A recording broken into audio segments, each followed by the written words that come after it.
Science ले रहा है इसलिए मैं दबाव में साइंस ले लूँगी, तो फ्यूचर में क्या होगा, परेशानी किसे होगी, मुझे ही होगी, है ना। अगर आपको आर्ट्स में इंटरेस्ट है तो आप आर्ट्स लीजिए, कॉमर्स में इंटरेस्ट है तो कॉमर्स लीजिए।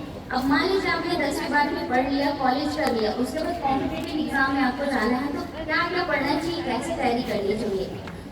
तो सबसे पहले तो जो भी एग्जाम आप दे रहे हैं उसका सिलेबस देख लीजिए, एग्जाम पैटर्न देख लीजिए। और मैं रेलवे में हूँ तो रेलवे की तैयारी ये बताऊँगी कि लूसेंट जीके पढ़िए, मैथ्स पढ़िए, रीजनिंग पढ़िए। और मेरा सिलेक्शन डायरेक्ट स्टेशन मास्टर के पद पे नहीं हुआ था। सबसे पहले जो मेरी चयन परीक्षा थी वो ग्रुप डी की परीक्षा थी, रेलवे ग्रुप डी में मेरा चयन हुआ था 2016 में। और ग्रुप डी में कार्य करते हुए मैंने डिपार्टमेंटल एग्जाम दिया और स्टेशन मास्टर के पद पे चयनित हुई हूँ। तो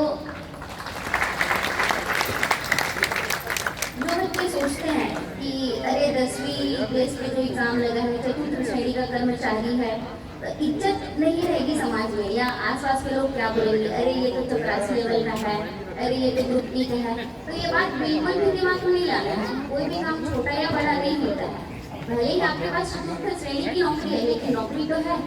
बहुत सारे ऐसे कितने लोग हैं जिनके पास नौकरी ही नहीं है। तो कोई भी फॉर्म निकल रहा है, वैकेंसी निकल रही है, तो ये मत सोचिए कि ये कौन सी श्रेणी का है। ठीक है, आप एग्जाम लीजिए, सिलेक्शन लीजिए, और आप उसमें अगर आपके में काबिलियत है, आपके में पढ़ने का जज्बा है, तो आप उसमें रह के ही आगे बढ़ सकते हैं। और ग्रुप डी से लेके यूपीएससी के रैंक तक का पोस्ट आप ले सकते हैं। और हाँ, तीसरी बात मैं ये कहना चाहूँगी कि अभी मोबाइल का इतना उपयोग होता है, या इतना उसकी जरूरत बढ़ गई है ना। हर किसी के पास फोन होता है और उसी में वो इंगेज रहता है। तो मोबाइल क्या है, एक गुड सर्वेंट है और बैड मास्टर है। मतलब अगर आप अपनी जरूरत के हिसाब से, अपनी इच्छा से उसका उपयोग करते हैं, कुछ जानकारी की चीजें देखते हैं, तो आपका एक गुड सर्वेंट है, आपका अच्छा नौकर है।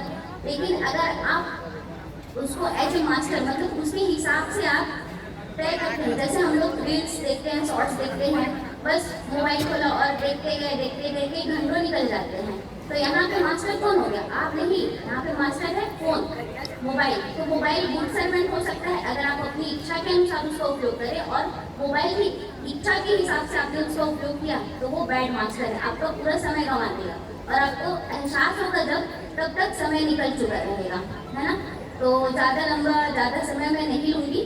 जो 3 बातें मैंने बोली कि आप अपना फ्यूचर या जो भी आप फील्ड चूज करें अपने इंटरेस्ट के हिसाब से करें, क्योंकि अगर आपने मन मान के जो भी कुछ लोगों के दबाव में या देख के ले लिया, तो बाद का जो समय है आप अपने काम से खुश नहीं रहेंगे, फ्रस्ट्रेटेड रहेंगे।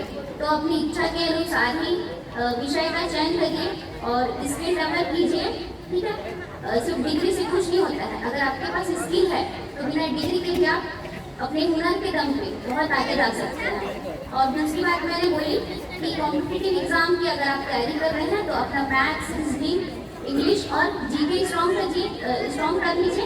और तीसरी बात, फोन का यूज करिए, लेकिन अपनी ज़रूरत के हिसाब से, अपने ऊपर उसको हावी मत होने दीजिए। बस इतना ही कहना चाहूँगी, और सभी को उनके गोल्डन फ्यूचर के लिए ऑल द बेस्ट। अच्छे से पढ़ाई करिए और हमारे समाज का नाम रोशन करिए।